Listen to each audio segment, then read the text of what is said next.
Hello everyone, welcome back to the channel. Guys, आज मैं आप लोगों के लिए एक न्यू कोरियन ड्रामा एक्सप्लेन करने वाली हूँ जिसका नाम है परफेक्ट क्राउन। इस ड्रामा की शुरुआत 600 साल पहले जोसेon एरा से होती है। किंग और वॉरियर्स का टाइम था जहाँ पर किंग क्राउन को हासिल करने के लिए किसी भी हद तक जा सकते थे। तब पावर सिर्फ किंग्स की फैमिली के पास ही होती थी, लेकिन अब 21st सेंचुरी में किंग्स फैमिली के साथ साथ बिजनेसमैन, पॉलिटिशियन और रिच लोगों के पास भी पावर होती है और उनकी फैमिली मेंबर्स को ये पावर हेरिडिटी के हिसाब से मिलती है। फिर हम ड्रामा की मेन लीड संग को देखते हैं, जो कि एक हाई क्लास स्कूल के टॉप स्टूडेंट है और उसका कॉम्पिटिटर स्कूल का है एक पॉपुलर लड़का रियू है। हर बार की तरह इस बार भी संग ने रियू से एग्जाम में ज़्यादा नंबर लाकर टॉप किया था और इसी बात को लेकर उनके बीच थोड़ी सी आर्ग्यूमेंट होती है। वैसे संग के टॉप करने पर स्कूल के प्रिंसिपल इतने इम्प्रेस नहीं दिख रहे थे, फिर भी वो उसे थोड़ी बहुत ही हिस्ट्री की बातें पूछते हैं और उसके सही जवाब देने पर एक एंटिक पीस उसे गिफ्ट करते हैं। पर संग प्रिंसिपल कैबिन से बाहर आकर स्कूल फंक्शन में उस एंटिक पीस को फेंक देती है। अब प्रेजेंट टाइम में संग की एक अपनी कंपनी थी जिसके अंदर बहुत से लोग काम करते थे। सभी उससे डरते थे। वो जो ऑर्डर करती थी लोगों को बिना किसी क्वेश्चन के उसे फॉलो करना पड़ता था। तभी संग को उसके असिस्टेंट हाई मीटिंग जल्दी ख़त्म करके रेडी होने के लिए बोलती है, क्योंकि आज ये उनका बर्थडे था। कोरिया की सभी रिच फैमिली को वहाँ पर बुलाया गया है, तो उन्हें भी टाइम पर वहाँ पहुँचना है। मीटिंग छोड़कर अब संग को ऐसी पार्टी में जाना बिल्कुल भी पसंद नहीं था, पर इस पार्टी में एक छोटी सी कंट्रोवर्सी करके वो अपनी कंपनी के प्रोडक्ट्स की तरफ लोगों का ध्यान ला सकती हैं। इससे उसकी कंपनी के प्रोडक्ट्स की सेलिंग प्राइस इंक्रीज हो जाएगी। इसलिए वो पार्टी में अपनी कंपनी के प्रोडक्ट्स पहनकर जाने का डिसाइड करती है और अपने एम्प्लॉयज़ को उसके लुक्स को लेकर सोशल मीडिया में एक के बाद एक आर्टिकल ट्वीट करने को बोलती है। बहुत ही कम टाइम में संग ने एक अच्छा पीआर प्लान भी बना लिया था। फिर हम ड्रामा की मेन लीड वान को देखते हैं, जो कि रॉयल फैमिली का छोटा बेटा और किंग का अंकल था। यहाँ पर जब वान नहा रहा था तब हम बाथरूम में थोड़ा सा ब्लड नोटिस करते हैं और कुछ देर बाद वान और उनके असिस्टेंट चॉय की बातों से हमें पता चलता है कि वान सुबह हंटिंग करने गया था। ये ब्लड उसी का है। वैसे तो वान को अपने नेफ्यू मतलब कि किंग के बर्थडे के लिए रेडी होकर पार्टी में पहुंचना था, लेकिन वो चॉय की कोई भी बात नहीं सुनता और सो जाता है। वही इवनिंग को किंग इयान के बर्थडे पर कोरिया के सभी रिच फैमिली, पॉलिटिशियंस, बिजनेसमैन वहां पर पहुंचते हैं। मीडिया भी वहां भीड़ लगाकर पार्टी का हर मोमेंट रिकॉर्ड कर रही थी। तभी एंट्री होती है संग की, जो कि सबसे अलग मॉडर्न रेड आउटफिट पहनकर आई थी, जबकि रॉयल पार्टीज में ऐसे मॉडर्न रेड आउटफिट पहनना डिसरिस्पेक्टेड माना जाता है। वहां पर मौजूद सभी गेस्ट लाइट कलर की ट्रेडिशनल आउटफिट पहनकर आए थे, इसीलिए मीडिया का पूरा अटेंशन संग को मिलता है और यही उसका प्लान था। मीडिया से खबर बाहर आते ही उसकी कंपनी के एम्प्लॉयज उसे लेकर पीआर स्टंट खड़ी कर देते हैं। उसके आउटफिट और फुल लुक को लेकर एक के बाद एक पोस्ट की जाती है, जिसके बाद पब्लिक उनकी कंपनी से संग की वही आउटफिट खरीदने लग जाते हैं। देखते ही देखते सब कुछ सोल्ड आउट हो जाता है और एक छोटी सी कंट्रोवर्सी से संग ने अपनी कंपनी के सेल्स इंक्रीज कर दिए थे। लेकिन वो भले ही मल्टी टैलेंटेड हो, फिर भी लोग उसके बारे में अच्छी बातें नहीं करते, क्योंकि वो एक नाजायज़ औलाद है। उसके फादर ने कभी उसकी मॉम से शादी नहीं की। उसके 10 साल के होने के बाद जाकर उसके फादर को उसके बारे में पता चला और वो संग को घर लेकर आए थे। यहाँ पर संग के फादर कैसल ग्रुप कंपनी के ओनर थे। पार्टी में कुछ लेडीज इसी बारे में बात कर रही थी और उसके रेड आउटफिट को लेकर ताना मार रही थी। तब संग वाइन ग्लास तोड़कर उन्हें डराकर चुप करवा देती हैं। तभी उसकी मुलाकात अपने स्टेप ब्रदर ताइसू से होती है, जो कि उसकी कंपनी उसके काम को लेकर उसकी इंसल्ट कर रहा था। हालांकि संग चुप नहीं रहती, ताइसू को अच्छा सबक सिखाकर चुप करवा देती है। लेकिन भले ही दोनों कितना भी एक दूसरे को पसंद ना करें, पर हरकतें दोनों की सेम ही थी। फिर कोर्ट लेडी के बुलाने पर पार्टी में मौजूद लोग रॉयल पैलेस के अंदर जाते हैं, जहाँ पर यान और उसकी माँ रांग मौजूद थी। यहाँ पर किंग यान सिर्फ 8 साल का था, जो कि अपना ग्राउंड भी ठीक से संभाल नहीं पा रहा था, पर उसकी माँ उसकी हर एक चीज़ का ख्याल रख रही थी। वहाँ पर मौजूद लोग तो डिनर के शुरू होने का वेट कर रहे थे, पर अब तक प्रिंस वान नहीं आए थे, इसीलिए सभी लोग उसी का वेट कर रहे थे। कुछ देर बाद वो भी वहाँ पर पहुँच जाते हैं, पर बहुत लेट और हंटिंग का आउटफिट पहनकर, जो देखकर रांग ज़रा भी खुश नहीं थी। लेकिन गेस्ट वहाँ पर मौजूद थे, इसलिए वो वान को भी ज़्यादा कुछ बोल नहीं पाती और पार्टी डिनर शुरू की जाती है। पूरे कोरिया में भी यान का बर्थडे सेलिब्रेट किया जा रहा था। इस दिन को एक पूरा पब्लिक हॉलीडे की तरह सेलिब्रेट किया जाता है। इधर रॉयल पैलेस में एक रिचुअल किया जाता है जहाँ पर इयान एक पेपर पर अपनी 3 बर्थडे विशेस लिखता है, जिसके कुछ देर बाद प्रिंस वान रिवर ब्रिज पर फायरवर्क्स के साथ बर्न कर देते हैं। और उस दौरान संग भी वहाँ पर मौजूद थी, जो कि वान को देख रही थी, पर वो उसकी तरफ नहीं देखता। उसके बाद संग फिर से पार्टी में आती है, जहाँ पर उसकी मुलाकात प्राइम मिनिस्टर मिन से होती है। देखकर ऐसा लग रहा था जैसे कि दोनों बहुत ही अच्छे पुराने दोस्त हों। दोनों एक दूसरे को अपनी लाइफ की सभी बातें शेयर कर रहे थे। इधर वान को चॉय ऐसे बिना बताए कहीं भी जाने को मना करता है। इस टाइम किंग छोटे हैं और वान एक प्रिंस हैं। किंग का क्राउन पाने का हक उनके पास भी है। इस बात को लेकर वान की लाइफ खतरे में भी पड़ सकती है, पर वान को इन बातों का नहीं बल्कि अपनी शादी का टेंशन था। वो शादी तो कर ले, पर उसके बाद चॉय का ही काम बढ़ जाएगा, क्योंकि शादी के बाद वान तो अपनी रॉयल ड्यूटीज छोड़ देगा। तब चॉय को उसकी ड्यूटीज की रिस्पॉन्सिबिलिटी लेनी पड़ेगी। ये सुनकर चॉय डर जाता है। अभी तो वैसे भी वो ओवरवर्क कर रहा था। वान की शादी के बाद अगर और काम बढ़ गया तो वो पागल हो जाएगा। तब वॉन चॉय से उसके मैरिज को लेकर कैबिनेट मेंबर से डिसअप्रूवल लेने के लिए बोलता है, क्योंकि रूल के हिसाब से जब तक कैबिनेट मेंबर से रॉयल मैरिज को लेकर अप्रूवल नहीं मिलता तब तक शादी नहीं हो सकती। यही तो वान चाहता था, क्योंकि उसे शादी नहीं करनी थी। फिर जब वान पैलेस की दूसरी तरफ जाता है तो वहाँ पर उसकी मुलाकात संग से होती है। पैलेस की ऐसी जगह में बाहर के किसी पर्सन का बिना परमिशन के आना मना था, इसीलिए वान उसको इस बात के लिए टोकता है। पर संग के मुताबिक वो गलती से रास्ता भूलकर वहाँ पर पहुंची थी।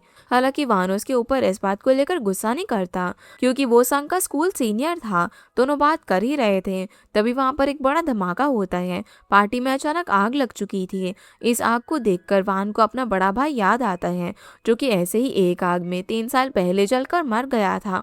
हालांकि आज किसी और को कोई हार्म नहीं हुआ था, फिर भी रांग इस एक्सीडेंट के लिए वान को थप्पड़ मारती है। वो अपने हस्बैंड को तो खो चुकी है, अब अपने बेटे यियान को नहीं खोना चाहती, और किंग को प्रोटेक्ट करना वान की ड्यूटी है। फिर भी ऐसा एक्सीडेंट कैसे हुआ, इस बात को लेकर रांग गुस्सा थी। उनके बीच का ये झगड़ा संग भी सुन लेती है, जो कि उसे बहुत ही अजीब लगता है। इस बारे में वो अपनी असिस्टेंट हाई से बोलती है, पर हाई को सबसे ज्यादा वान की फिक्र थी कि कहीं आग में उसे कोई इंजरी तो नहीं हुई। पूरे रास्ते वो संग से उसके बारे में ही बात कर रही थी। इस दौरान संग उससे स्कूल टाइम की बात बोलती है कि जब वो स्कूल में वान की जूनियर थी, उसे आर्चरी का बहुत शौक था, लेकिन स्कूल का बड़ा प्लेग्राउंड सिर्फ रॉयल फैमिलीज के स्टूडेंट के लिए था। इसलिए संग चुपके से रात को प्लेग्राउंड में जाकर वहां पर आर्चरी प्रैक्टिस करती थी। पर एक दिन वांग उसे वहां पर देख लेता है। वो उसे भागने भी नहीं देता और उसे स्कूल के रूल्स बताने लगता है। तब संग इस बात को लेकर प्रोटेस्ट करती है। उसके हिसाब से जिन जिन स्टूडेंट्स ने आर्चरी का सब्जेक्ट लिया है, उन्हें बड़े प्लेग्राउंड में ही प्रैक्टिस करने को मिलना चाहिए, तभी तो एग्जाम सभी के लिए इक्वल होगा। रॉयल फैमिलीज के लिए आखिर इतनी स्पेशल ट्रीटमेंट क्यों? अगर वान को उससे आर्चरी में जीतना है और ज्यादा मार्क्स एग्जाम में लेने हैं, तो उसकी बराबरी में प्रैक्टिस करनी चाहिए। ये बोलकर वो वहां से चली जाती है। वान उसकी इस बात से बहुत ही इम्प्रेस दिख रहा था। अगले दिन वान से रांग बात करने के लिए आती है, जो कि अब भी उससे गुस्सा थी। उनके हिसाब से किंग अभी सिर्फ 8 साल का है, तो सभी फॉरेन अफेयर्स, लीगल वर्क्स और सभी रॉयल ड्यूटीज वान को ही करनी चाहिए।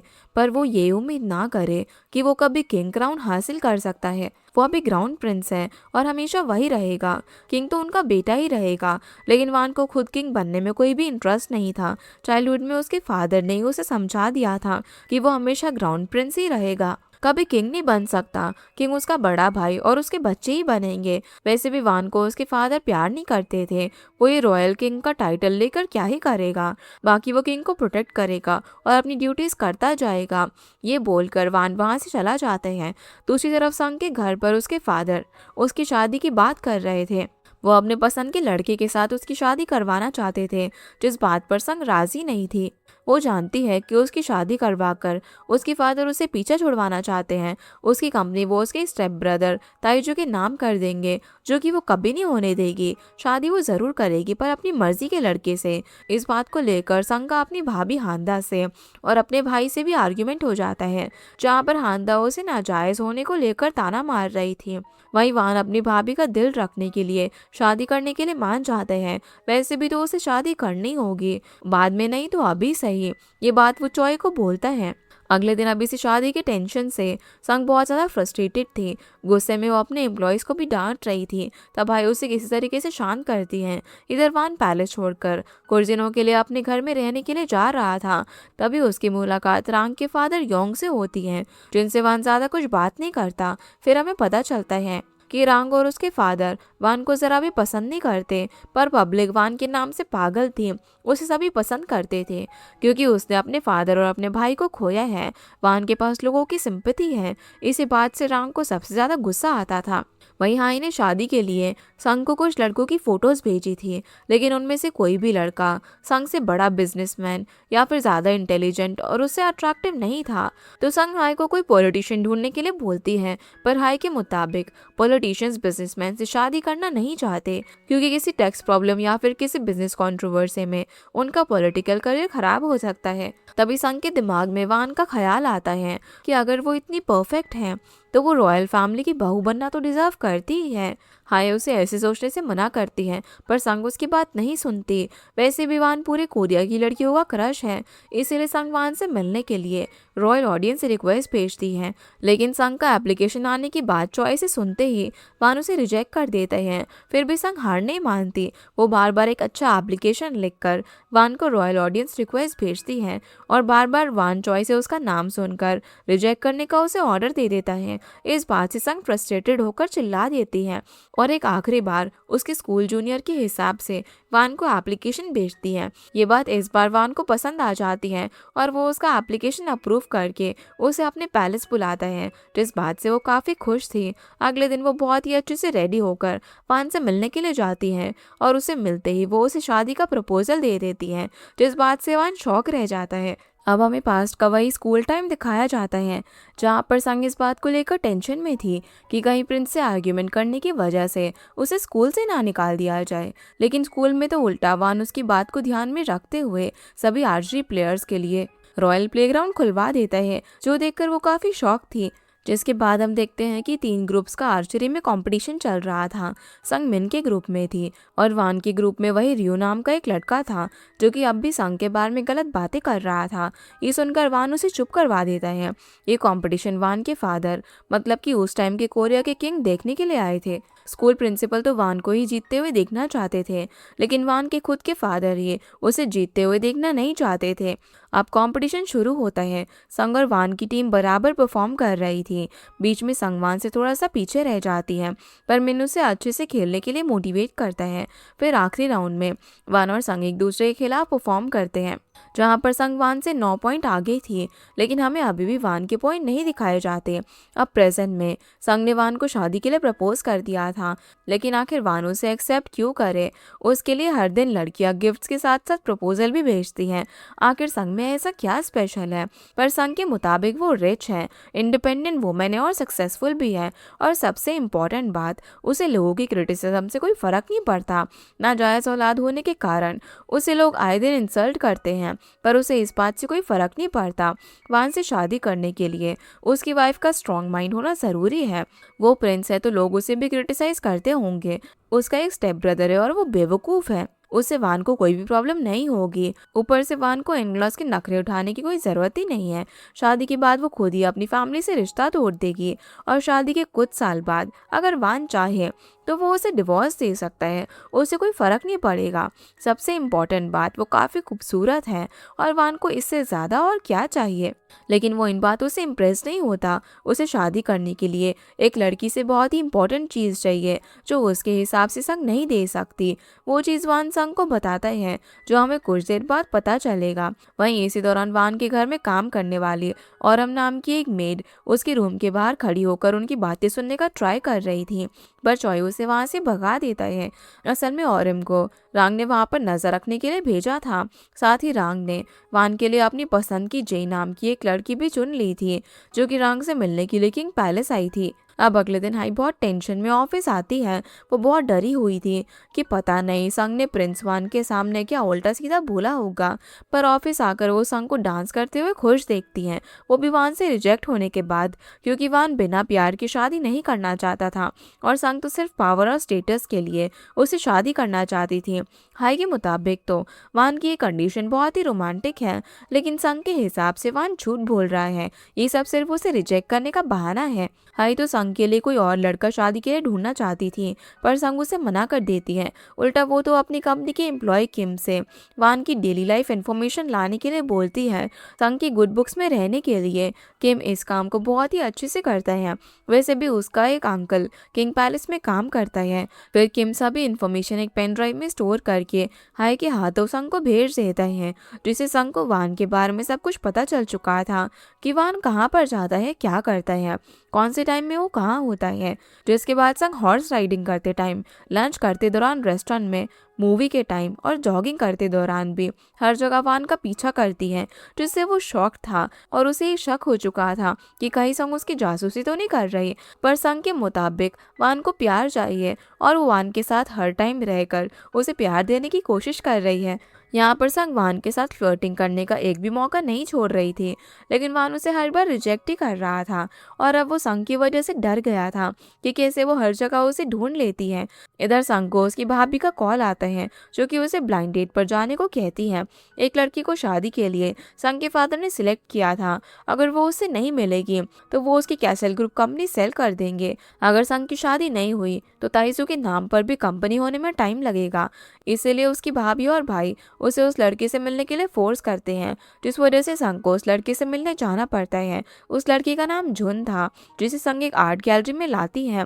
वहाँ पर संग उससे बहुत ही अजीब तरीके से बात करती है कि शादी करने के बाद जुन को उसके फादर से कुछ भी नहीं मिलेगा, वो सिर्फ उसके ऊपर एक बोझ बनकर रहेगी। लेकिन उसे अपना हिस्सा अपनी कंपनी चाहिए, जिसके लिए वो अपने भाई को रास्ते से हटा भी सकती है, जिसमें जुन को उसकी हेल्प करनी होगी। इसके बदले वो उसे मुंह मांगी कीमत देगी। फिर अगर जुन को डिवोर्स लेना हो तो वो ले सकता है। ये सब सुनकर वो सीधे सीधे शादी के लिए उसे रिजेक्ट कर देता है। यही तो संग चाहती थी कि लड़का खुद ही उसे रिजेक्ट कर दे, क्योंकि अपने फादर की वजह से वो खुद लड़के को रिजेक्ट नहीं कर सकती थी।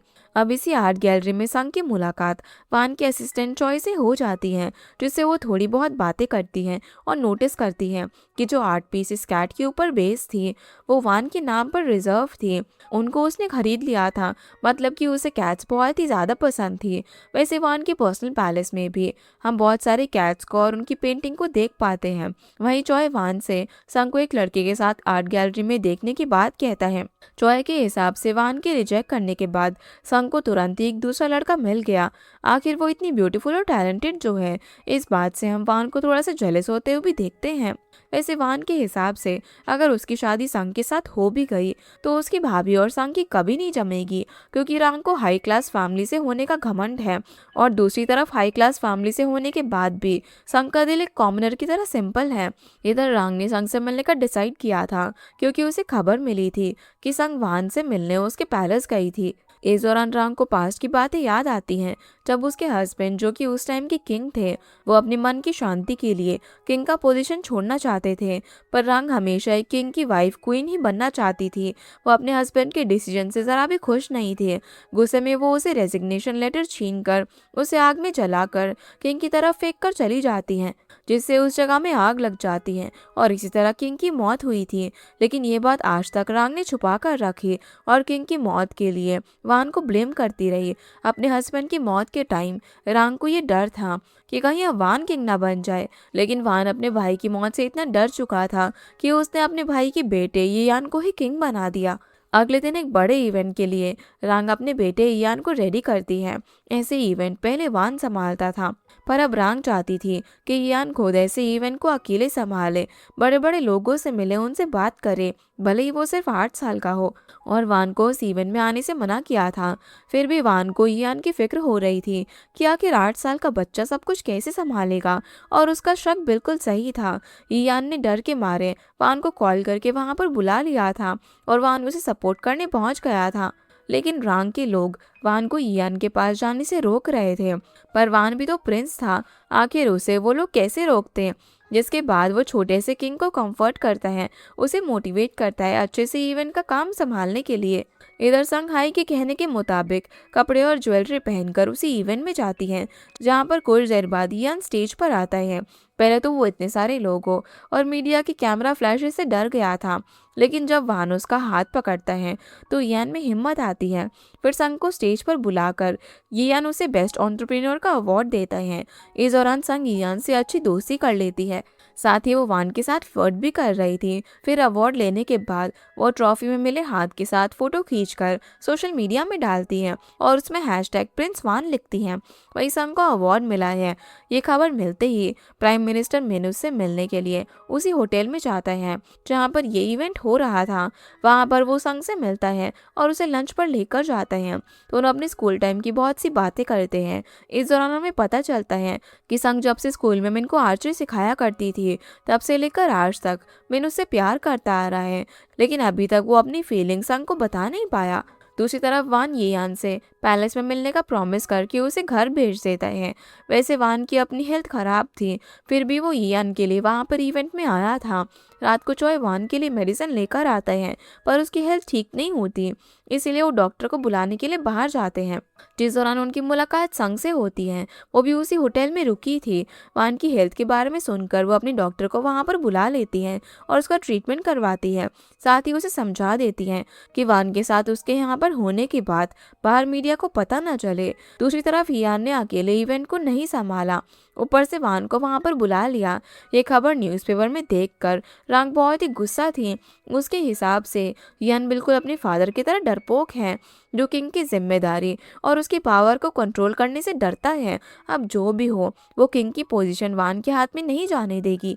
वहीं संग चॉय और अपने लिए सैंडविच लेकर आई थी, जिसे खाकर दोनों बातें करने लगते हैं। तभी चॉय को रांग के वहां पर आने की खबर मिलती है, इसीलिए वो संग को वहां पर छुपा देता है, क्योंकि दरवाजे के बाहर रांग खड़ी थी। अब जब वो वान के रूम में उसे देखने जाती है तो वान वहां पर शर्टलेस खड़ा था, जो रांग को बाहर वेट करने के लिए बोलता है, तो वो बाहर चली जाती है।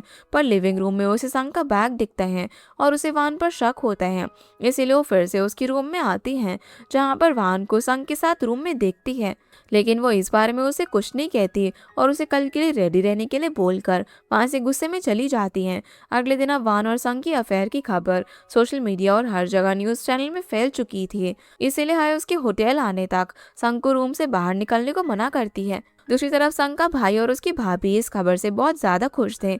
अगर उसकी शादी प्रिंस वान से हो गई और किंग फैमिली से उनका रिश्ता जुड़ गया तो उनका भी तो पावर बढ़ जाएगा। वैसे यहाँ पर लोग ने सीक्रेट लवर ही नहीं बल्कि संग वान से प्रेग्नेंट है ये खबर भी फैला रहे थे। इन सब कंट्रोवर्सी से आई जितनी टेंशन में थी, संग उतना ही इस कंट्रोवर्सी को एंजॉय कर रही थी। इधर पब्लिक भले ही संग और वान को कबल मान रही हो, लेकिन रांग इन सब खबरों से इनकार करने वाली थी। वो सिर्फ अपनी पसंद की लड़की के साथ ही वान की शादी होने देगी। दूसरी तरफ इस खबर से प्राइम मिनिस्टर मेन बहुत ही टेंशन में था।